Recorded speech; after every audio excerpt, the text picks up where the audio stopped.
You know, when we think of Iran, what usually comes to mind are the headlines. But behind all that, there's this incredible land, just full of ancient history, jaw-dropping landscapes, and honestly, an amazing story of human resilience. So in this explainer, we're going to get past the noise and explore a side of Iran that you don't often get to see. So let's just jump right in with the big question that's going to frame our whole journey today. How in the world do you build a massive, thriving empire in one of the hottest, most challenging places on the entire planet? Well, the answers, it turns out, are literally written in the stones and sands of the country. All right, so let's start where the story of empire it speaks the loudest. We're going to the ruins of an ancient ceremonial capital. This is where you can really feel the sheer scale of Persian ambition. Okay, so to really get what we're about to see, you have to understand the Achaemenid Empire. Now, this wasn't just some local kingdom. We're talking about a true global superpower of the ancient world. They were famous for their incredible architecture and for being able to govern this massive, diverse population. And of course, for an empire that big, you need a capital that's going to make everyone's jaw drop. And here it is, Persepolis. It's a UNESCO World Heritage Site founded by the one and only Darius the Great. But this wasn't really a city for living in. Think of it more as a gigantic, spectacular stage. You can almost picture officials from all corners of the empire walking into the Apadana Palace to pay tribute, or imagine the stories told on the detailed carvings in the throne hall. And right nearby, carved into the cliffs, are the tombs where the very kings who built this place were laid to rest. And then it all just went up in smoke, literally. In 330 BCE, Alexander the Great's army stormed through, sacking and burning the entire complex to the ground. So what we're looking at today are the stunning, ghostly skeletons of an empire stopped dead in its tracks. Okay, so we've seen the power of a man-made empire, but now let's switch gears and talk about the overwhelming power of the natural world. Because to build anything here, ambition wasn't enough. You had to be brilliant. Just take a look at this number. 70.7 degrees Celsius. That is over 159 degrees Fahrenheit. And this isn't some weather forecast. This is the actual ground temperature that's been recorded in Iran's Lut Desert. It's truly one of the most intensely hot and hostile places on Earth.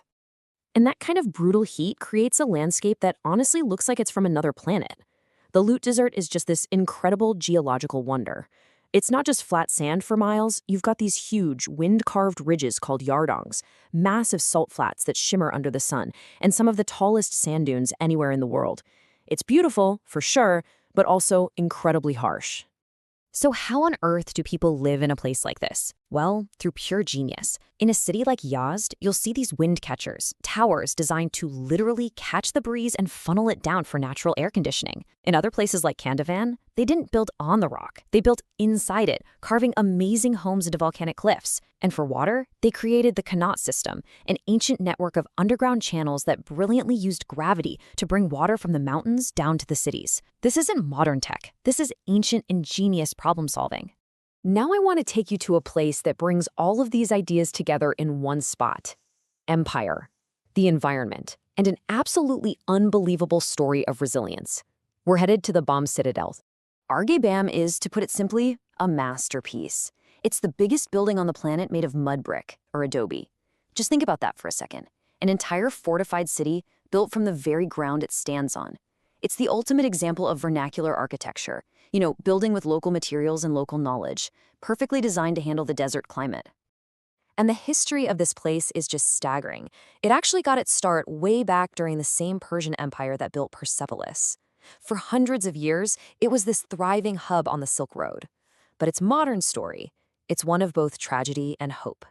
In 2003, a massive earthquake hit, and this incredible living monument was turned into rubble. And this quote, it just perfectly captures the heartbreak of that moment. A place that had stood for more than 2,000 years was almost completely erased in seconds. A hub of culture and history just gone. And this is the amazing part. That is not where the story ends, not even close. Today, there's a huge global effort to restore Bam, piece by piece. So the Citadel has become more than just a historical site. It's now this powerful living symbol of cultural survival and of hope.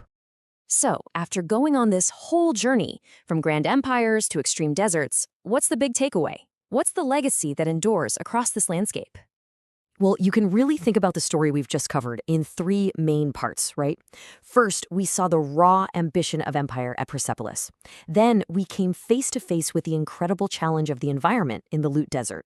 And finally, we saw that amazing human spirit of adaptation and resilience in everything from the windcatchers of Yazd to the rebirth of the Bam Citadel.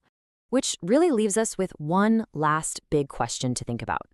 Persepolis proves that even the strongest stone empires can fall. But Bam proves that even something completely destroyed can be brought back to life. So, in a land of such extremes, what truly lasts? Is it the monuments themselves, or is it the unbreakable human spirit that dares to build and then rebuild against all possible odds?